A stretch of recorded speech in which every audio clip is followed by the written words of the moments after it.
October 1945, a cemetery on the outskirts of Berlin. The rain was relentless. It turned the sacred ground into a churned slurry of black mud. Ilse, her uniform soaked and heavy, drove her shovel into the earth. She was part of a detail ordered to clear the old section of the cemetery to make space for new war casualties. It was grim work. The air smelled of wet leaves and decay. Every muscle in her body ached, but the American guards were watching closely from the dry shelter of the gatehouse. Ilse moved to a spot near the north wall. She stepped on the earth, and her boots sank deep, too deep. She frowned. The ground here wasn't compacted like the rest of the graveyard. It was loose, soft, as if the soil had been turned over very recently, days ago, not years. She looked around. There was no headstone, no cross, just a patch of disturbed earth hidden in the shadows of the wall. She started to dig. The shovel moved easily through the soft clay. "What have you found?" asked Greta, a fellow prisoner working nearby. "I don't know," Ilse whispered, "but this grave, it feels wrong." She dug faster. Usually graves were 6 feet deep, but after only 3 feet of digging, her shovel hit something hard. Through, it wasn't the sound of stone. It was the hollow, dull sound of wood. "Stop!" a guard shouted. He had seen them pause. The sergeant walked over, his boots squelching in the mud. He looked into the shallow hole. "That's too shallow for a body," he muttered, unholstering his pistol. During the retreat, SS units had often buried weapons, gold, or documents in shallow graves to retrieve later.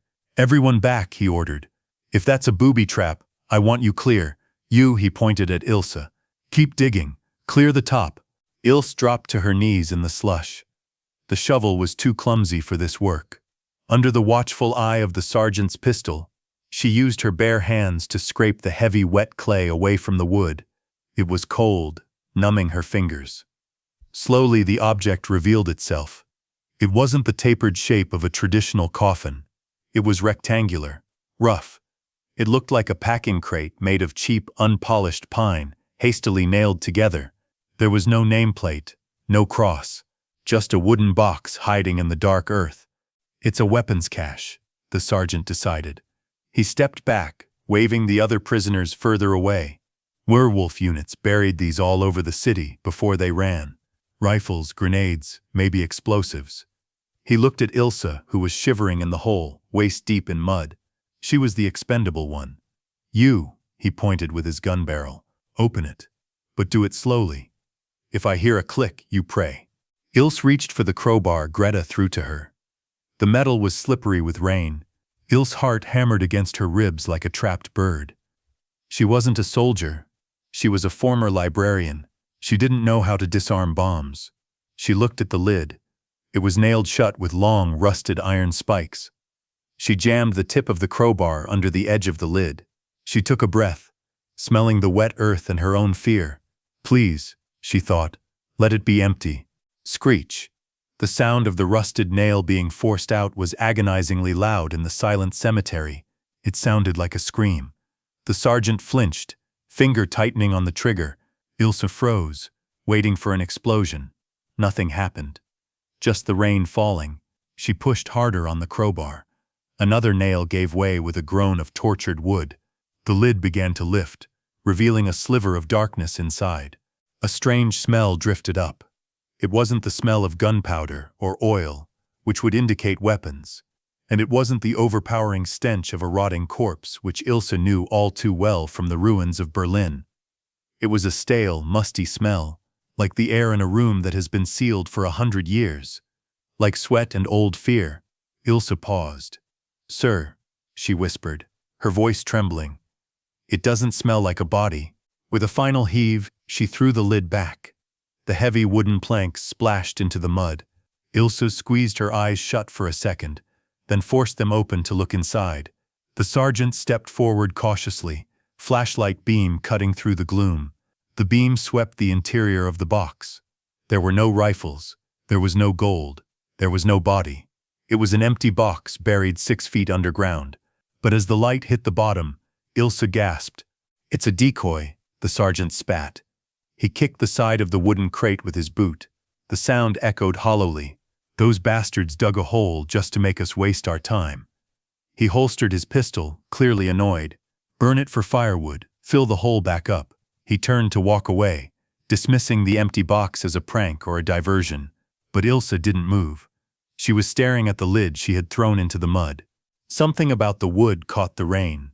The lid was lying upside down. The outside was rough, unfinished pine.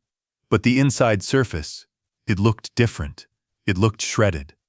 Ilse reached out with a trembling hand and wiped away a smear of wet clay. She gasped. The wood wasn't smooth. It was gouged.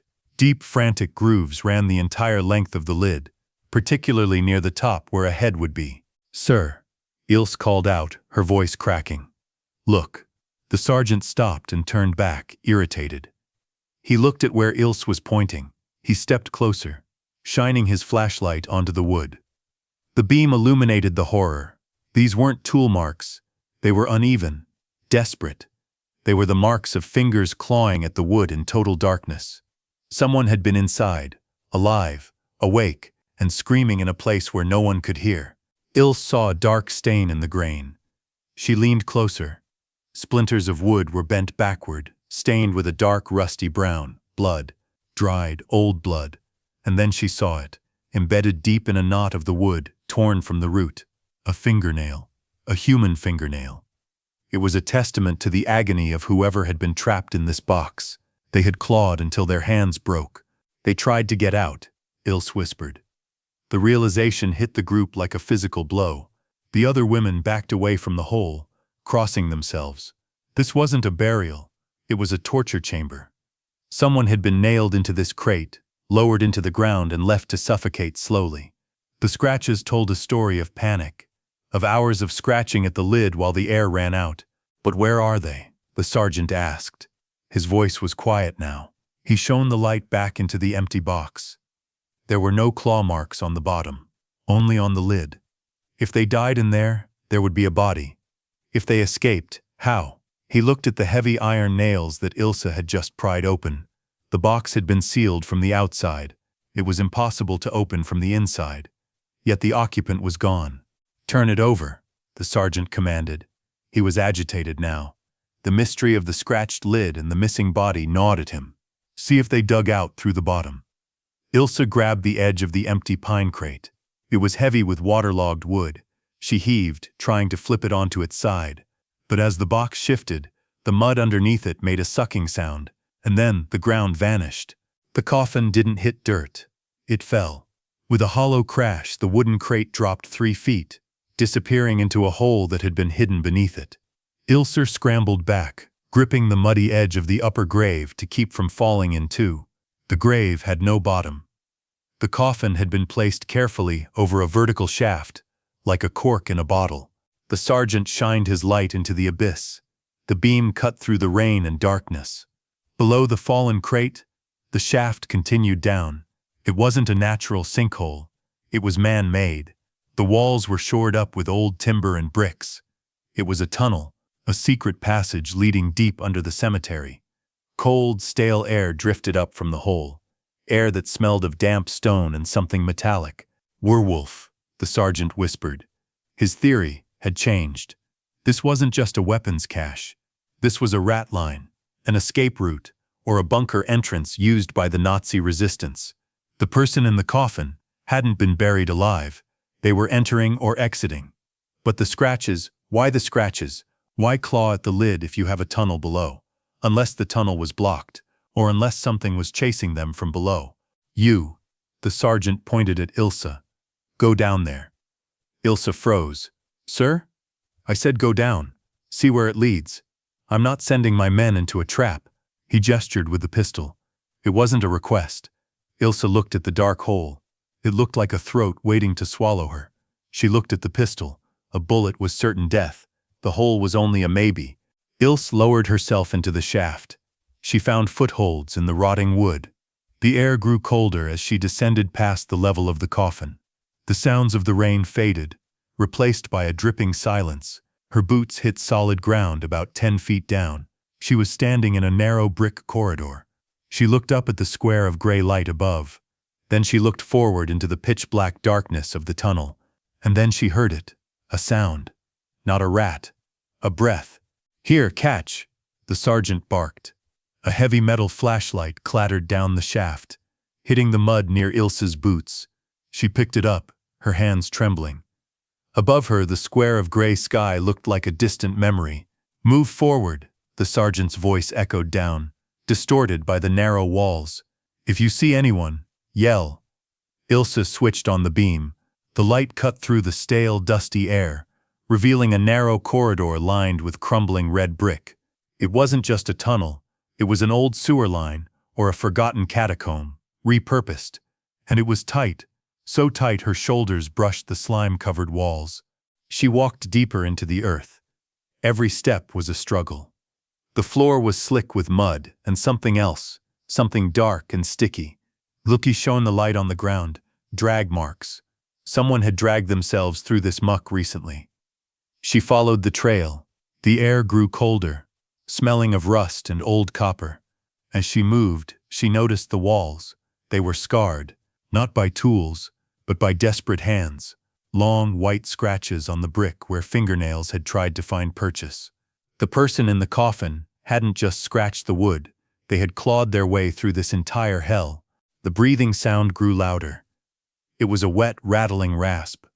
Ha, ha, ha, ha. Ilse stopped, her heart pounding in her throat so hard she felt dizzy. She wanted to turn back, to run to the rope and beg the sergeant to pull her up. But the gun above was a certainty. The breathing below was a mystery. She rounded a sharp corner in the tunnel.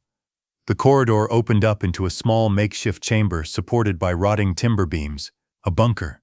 The light fell on a uniform. Huddled in the corner, sitting against the damp wall, was a figure. It was a boy.